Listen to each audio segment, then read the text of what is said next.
Hello दोस्तों, आज खुशी का दिन है।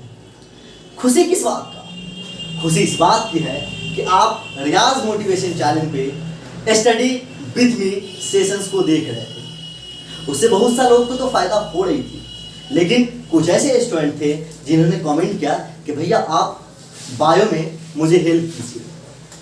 मैंने देखा और फिर मैं सोचा और फिर आज से नीट और 11th और 12th के लिए सोचा हूं कि छोटे छोटे वीडियो जिसमें एक टॉपिक पूरी अच्छी तरीके से कवर हो सके, उस हिसाब के लिए हम लोग लाए हैं।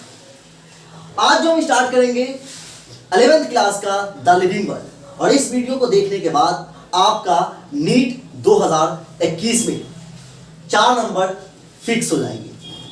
आप जो ये देख रहे हैं छोटी सी बोर्ड, इसको आप लोग को इग्नोर करना होगा और पूरा फोकस हमारे तरफ करना होगा।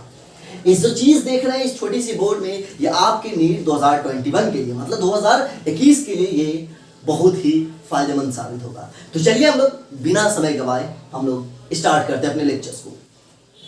यहां जो आप देख रहे हैं द लिविंग वर्ल्ड, इसका मतलब क्या हुआ? हम जो अपने आसपास देखते हैं, क्या देखते हैं कि कुछ ऐसी चीज है जो नॉन लिविंग थिंग्स है, लेकिन जो हम इंटर रिएक्शंस करते हैं नॉन लिविंग थिंग्स के साथ साथ लिविंग थिंग्स के साथ भी रिएक्शंस करते हैं। अब ये जो रिलेशन है जिसके साथ हम लोग रिलेशंस करते हैं, रिएक्शंस करते हैं, ये जो लिविंग थिंग्स है उनके क्या कैरेक्टर्स हैं, उनमें क्या खास बात आपको नजर आती है, उन पे आज हम चर्चा करेंगे। आप एग्जाम में देखते होंगे कि ग्रोथ से क्वेश्चंस आता है, रिप्रोडक्शन से क्वेश्चंस आता है, मेटाबॉलिज्म से क्वेश्चंस आता है। आखिर इसको हम लोग बहुत ही ब्रीफली समझेंगे इस लेक्चर्स में। तो चलिए हम स्टार्ट करते हैं कैरेक्टर्स ऑफ लिविंग। क्या आखिर वो चीज है जो एक लिविंग थिंग्स को नॉन लिविंग थिंग्स से अलग करता है? क्या ऐसा कारण है जो हम देखते हैं कि ये जो सामने आप देख रहे हैं मोबाइल है या फिर कैमरा है या फिर आप देख रहे हैं कि फैन है, आखिर इसमें और जो लिविंग थिंग्स है उनमें क्या अंतर है? आज हम इस चैप्टर्स में अच्छे से पढ़ेंगे। तो हम जो बात करेंगे कैरेक्टर्स ऑफ लिविंग थिंग्स में, कैरेक्टर्स ऑफ लिविंग्स में जो सबसे पहले जो टॉपिक है वो क्या है? ग्रोथ है। अब ये ग्रोथ होता क्या है? हम लोग ग्रोथ के बारे में बहुत ही डिस्कस और ब्रीफली बढ़ेंगे कि आखिर ये ग्रोथ होता क्या है। बात को जरा गौर से सुनो कि ये ग्रोथ होता क्या है। ग्रोथ, जब आप छोटे बच्चे थे, तो जब छोटे बच्चे थे तो आप क्या करते थे? सिर्फ और सिर्फ आप बेड पे थे, सिर्फ और सिर्फ क्या थे? बेड पे थे। लेकिन धीरे धीरे आपके बॉडी में ग्रोथ हुआ, धीरे धीरे क्या हुआ? आपका जो सेल था वो डिवाइड किया। वो सेल क्या किया? डिवाइड किया।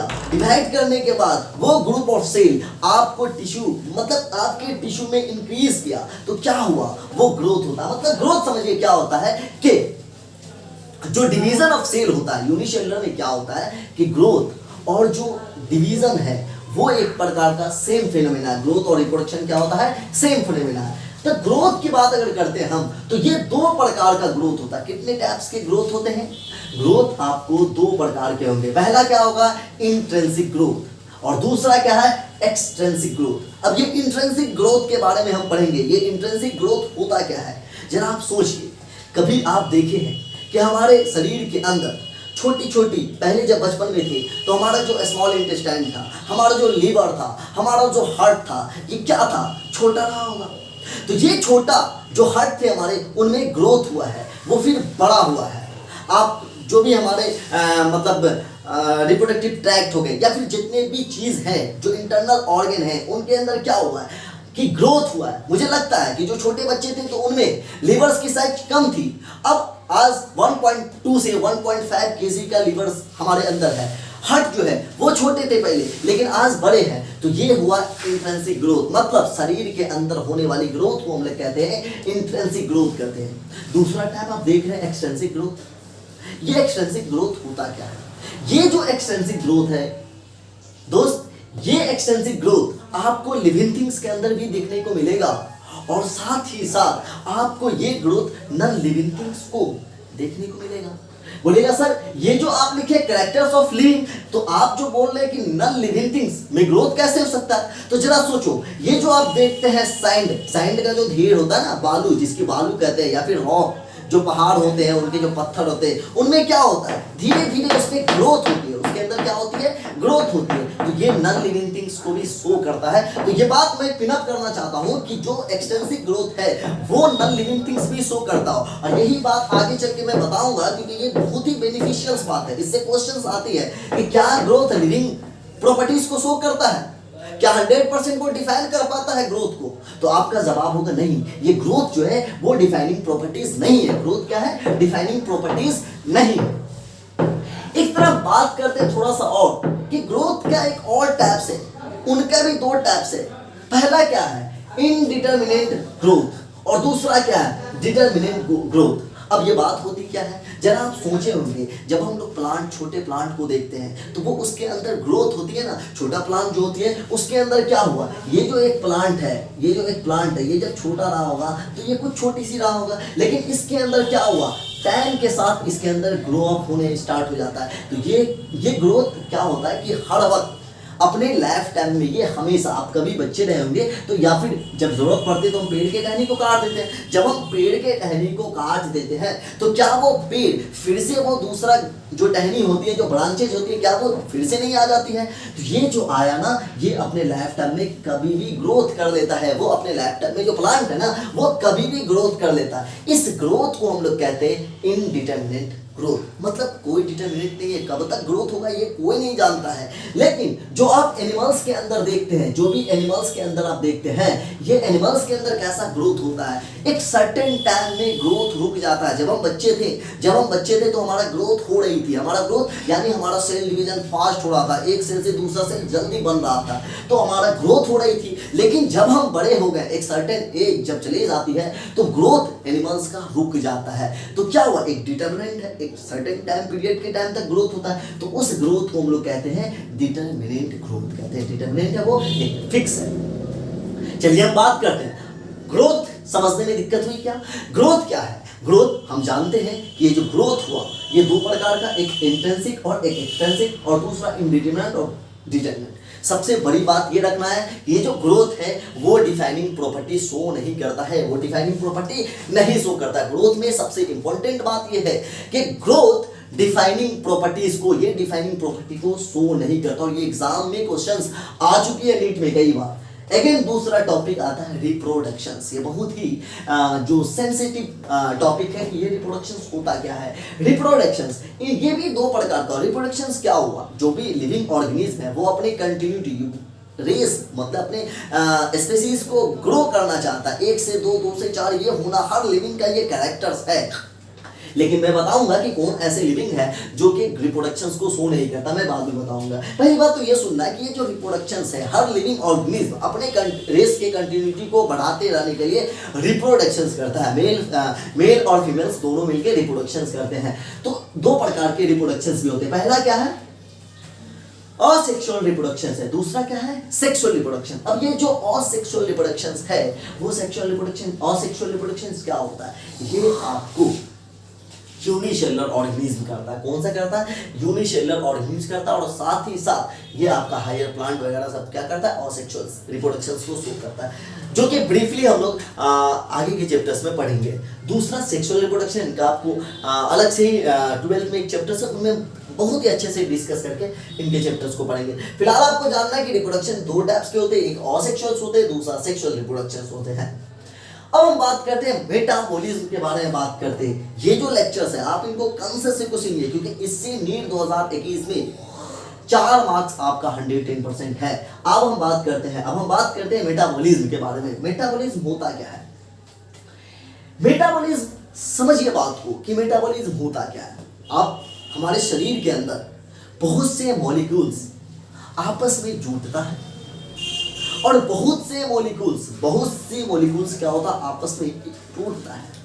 मेटाबॉलिज्म का मतलब वो हुआ कि हमारे शरीर के अंदर वह केमिकल रिएक्शंस जिसमें 2 मॉलिक्यूल्स आपस में जुटे या 2 मॉलिक्यूल्स आपस में टूटे, इसको हम लोग कहते हैं मेटाबॉलिज्म रिएक्शंस मेटाबॉलिज्म कहते हैं। दूसरा, ये भी 2 प्रकार के होते हैं। कौन कौन होते हैं? पहला एनाबॉलिज्म होते हैं। अब ये एनाबॉलिज्म क्या होता है? मैंने बोला कि शरीर के अंदर अगर कोई 2 मॉलिक्यूल्स जुटता है, 2 मॉलिक्यूल्स जब आपस में जुटेगा, जब 2 मॉलिक्यूल्स आपस में जुटेगा तो ये जो थर्ड मॉलिक्यूल्स बनता है, ये जो थर्ड मॉलिक्यूल्स बना है, ये फेनोमेनन को हम लोग कहते हैं एनाबॉलिज्म कहते हैं। सेम इसका अपोजिट क्या है, कैटाबॉलिज्म। एक बड़ा सा पार्टिकल से, एक बड़ा सा मॉलिक्यूल से, उसको हम लोग तोड़ दिए, दो मॉलिक्यूल्स बना, इस मॉलिक्यूल्स को, इस घटना को, इस फेनोमेनन को हम लोग कहते हैं कैटाबॉलिज्म कहते हैं। इस फेनोमेना को हम लोग क्या बोलेंगे, कैटाबॉलिज्म कहेंगे। आगे चलते हैं, जो हमारा इंपॉर्टेंट बात है कॉन्शसनेस। आखिर ये कॉन्शसनेस होता क्या है, कॉन्शसनेस होता क्या, बहुत ही इंपॉर्टेंट है। अब ये कॉन्शसनेस क्या होता है, देखिए अभी मैं क्लास ले रहा हूं और सडनली भूकंप आ जाए, तो मैं क्या करूंगा, क्लास को छोड़कर भाग जाऊंगा। आप लोग ऐसे ही छोड़ दूंगा और क्लास को कंटिन्यू भी नहीं करूंगा और पहले भागूंगा। ठीक उसी प्रकार जो मॉस्किटो बाइट करेगा, मतलब अगर कोई मॉस्किटो वो बाइट करेगा तो मैं क्या करूंगा, ये कॉन्शस कर रहा हूं, रिएक्ट कर रहा हूं। किसी भी फिनोमेना के साथ हम लोग रिएक्ट कर रहे हैं, किसी भी ऑब्जेक्ट के साथ हम लोग रिएक्ट कर रहे हैं। ये क्या हुआ, रिएक्शन हुआ ना, ये क्या हुआ, ये कॉन्शस हुआ। हम किसी भी चीज के लिए कॉन्शस हुए। अगर हमारे आंख के तरफ अगर कोई चीज आएगा, अभी हमारे फेस की तरफ आएगा तो मैं छिप जाऊंगा, ये कैमरा से हट जाऊंगा। तो ये क्या हुआ, कॉन्शसनेस हुआ। ये क्या हुआ, कॉन्शसनेस हुआ। अब बोलिएगा सर क्या ये सभी लिविंग थिंग्स में होता है, आपने बोला क्या ये सभी लिविंग थिंग्स में होता है, तो जी हाँ, ये क्या होता है, सभी लिविंग थिंग्स में कॉन्शसनेस होता है। आप गौर करना, जब कोई डॉग को आप दौड़ाते हैं या फिर उसको परेशान करने का कोशिश करते हैं तो क्या होता है, डॉग चले जाता है। या फिर जब आप उसको खाना देते हैं तो वो खुद खाना को खाता है। तो ये क्या हुआ, वो रिएक्ट किया आपके साथ, क्या क्या कॉन्शसनेस किया, वो अपने कॉन्शसनेस को दिखाया। एक बात मैं बताना चाहूंगा कि जो ये मेटाबॉलिज्म है वो डिफाइनिंग प्रॉपर्टीज को शो करता है।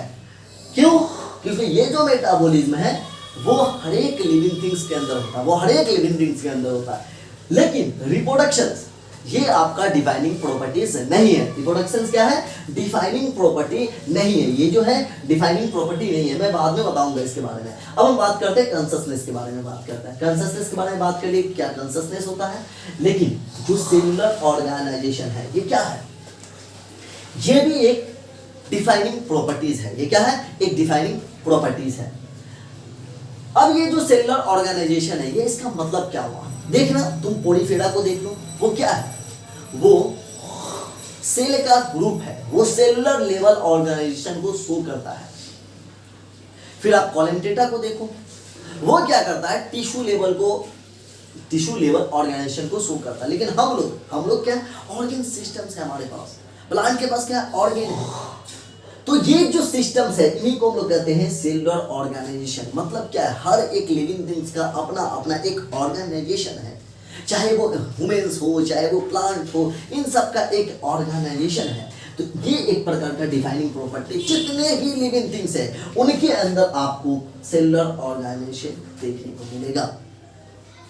क्या ये 4-5 बात मैंने समझाया, पहला ग्रोथ, दूसरा रिप्रोडक्शन, तीसरा मेटाबॉलिज्म और चौथा कॉन्शसनेस और पांचवा सेलुलर ऑर्गेनाइजेशन, मुझे नहीं लगता है कि इस 4-5 बात में आपको दिक्कत होगी। लेकिन फिर भी अगर समझ में नहीं आई है तो प्लीज कमेंट कीजिएगा कि क्या क्या चीज में दिक्कत हुई, तो मैं फिर से समझाऊंगा या फिर कमेंट में आपको रिप्लाई दूंगा।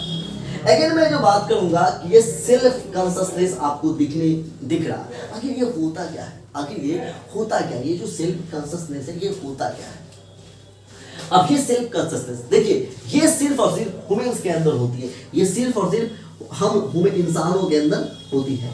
अब ये होता क्या है, देखो ठंडी खत्म ना, ठंडी ऑलमोस्ट जाने वाली है, तो हम लोग क्या किए, हम लोग अपने जो भी ब्लैंकेट था उनको साफ करके साइड दिए और गर्मी के कपड़ा को निकाल लिए हैं कि टी शर्ट पहनेंगे, और मतलब आइसक्रीम का ठेला अब लगना चालू हो गया है तो आइसक्रीम खाएंगे, फ्रीज को पहले से ठीक करवा लिए हैं। ये क्या हुआ, एक कॉन्शसनेस सेल्फ, खुद के भलाई के लिए, जो और एनिमल्स नहीं कर सकता है। सेल्फ कॉन्शसनेस सिर्फ और सिर्फ ह्यूमंस के अंदर पाया जाता है।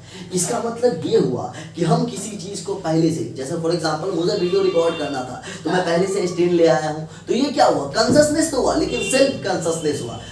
तो ये जो सेल्फ कॉन्शसनेस है वो नॉन डिफाइन है, ये डिफाइनिंग प्रॉपर्टीज को शो नहीं करता। क्यों, क्योंकि ये हर एक नॉन लिविंग, आप बताओ एक डॉग है, क्या वो कैमरा से रिकॉर्ड करेगा, क्या वो कैमरा को लाएगा, अगर उसको रिकॉर्ड करना हो, वो अपना सेल्फी लेना चाहेगा अगर कोई डॉग, तो क्या वो कैमरा को लाएगा? नहीं लाएगा। क्यों? उसके अंदर सेल्फ कॉन्शियसनेस नहीं है।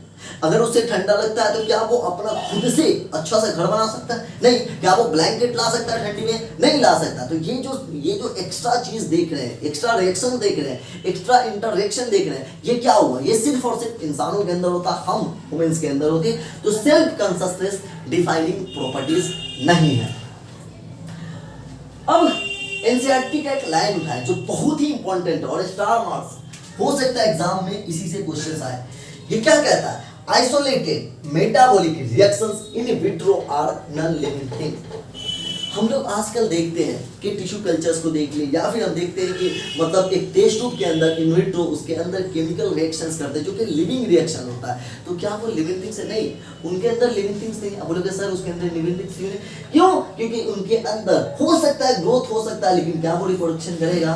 क्या उनके अंदर मेटाबॉलिक, तो बहुत सारी चीज देखिए उनके अंदर ये चारों पांचों चीज की रिएक्शंस नहीं होगी, कॉन्शियसनेस नहीं होगा उसके अंदर। तो अब क्या होगा कि ये जो isolated metabolic reactions in vitro are non living things, वो लिविंग थिंग्स नहीं है, लेकिन हाँ उसके अंदर क्या है? वो लिविंग रिएक्शन है, वो एक प्रकार का लिविंग रिएक्शन है। उनके अंदर बहुत सारे ऐसे रिएक्शन होता है जो कि लिविंग थिंग्स के अंदर रिएक्शन होता है। तो वो क्या हुआ? लिविंग थिंग्स तो है, लिविंग थिंग्स नहीं है, बल्कि क्या है? लिविंग रिएक्शंस है। अब इन सब का समराइज हम लोग करते हैं। जो आपको जो बातें याद करनी है, जो बातें आपको दिमाग में रखनी है, ये स्टोरी जो इतना बोला मैंने, इसको तो आपको जहन में रखना ही है, साथ ही साथ ये बात को याद रखना है। ये पहला लिखा हुआ है, ये दो लिखा हुआ है, ये नॉन डिफाइन, और एग्जाम में बार बार क्वेश्चन पूछा हुआ है, एग्जाम में बार बार क्वेश्चन पूछा हुआ है। क्या क्वेश्चन है कि जो ये पहला ग्रोथ और रिप्रोडक्शन डिफाइनिंग प्रॉपर्टीज नहीं है, और जो तीसरा मेटाबॉलिज्म, कॉन्शियसनेस और सेलुलर ऑर्गेनाइजेशन, ये डिफाइनिंग प्रॉपर्टीज है। बोलिएगा सर आपने रिप्रोडक्शंस के बारे में नहीं बताया कि क्यों ये डिफाइनिंग प्रॉपर्टीज नहीं है। तो देखो आपने देखा होगा, आप अपने समाज में देखते हैं कुछ ऐसे इनफर्टाइल कपल होते हैं जो कि शादी तो होती है, उनकी मैरिज होती है, लेकिन वो अपने संतान को, औलाद को जन्म नहीं दे पाते किसी न किसी कारण से। तो वो क्या हुए? इनफर्टाइल हुए। वो कपल तो है, लिविंग थिंग्स तो है, लेकिन वो रिप्रोडक्शंस नहीं कर सकते हैं। आप म्यूल को देखते हैं, आप वर्कर बी को देखते हैं, ये क्या है? ये सब लिविंग है, इनके अंदर ये सारे मतलब कैरेक्टर्स ऑलमोस्ट है, लेकिन उसके अंदर रिप्रोडक्शन नहीं होता है। तो इसी कारण से रिप्रोडक्शन को डिफाइनिंग प्रॉपर्टीज में नहीं रखा गया है। तो मुझे लगता है कि ये जो टॉपिक्स हैं इनको आप अच्छे से देखिएगा, इनको आप रिवाइज कीजिएगा, एक बार स्क्रीनशॉट आप ले लीजिए, एक बार अच्छे से एक स्क्रीनशॉट ले लीजिए बोर्ड का, और इसका शॉर्ट नोट्स बनाइए आप। और अभी से जो भी 11th क्लास के बच्चे हैं वो याद रखिए, आपको 1 से 2 साल के बाद जो अपकमिंग सेशंस होगा उनके बाद आप साथ ही साथ नीट की भी तैयारी करिएगा। तो क्या होगा, आप अच्छे से इसके नोट्स को बनाइए, इसको बार बार रिविजन कीजिए, और फिर मिलते हैं नेक्स्ट लेक्चर्स में। तो आप इस वीडियो को प्लीज़ लाइक कीजिए, जो छोटी छोटी बात आपको वॉइस आ रही होगी इसको इग्नोर कीजिएगा, हमारे कंटेंट पे ध्यान दीजिएगा, और छोटी छोटी बात को प्लीज़ इग्नोर कीजिए, और धीरे धीरे मैं इस चीज़ को आगे की तरफ अच्छा करूँगा। प्लीज़ चैनल को सब्सक्राइब करें और वीडियो को लाइक करें। Thank you.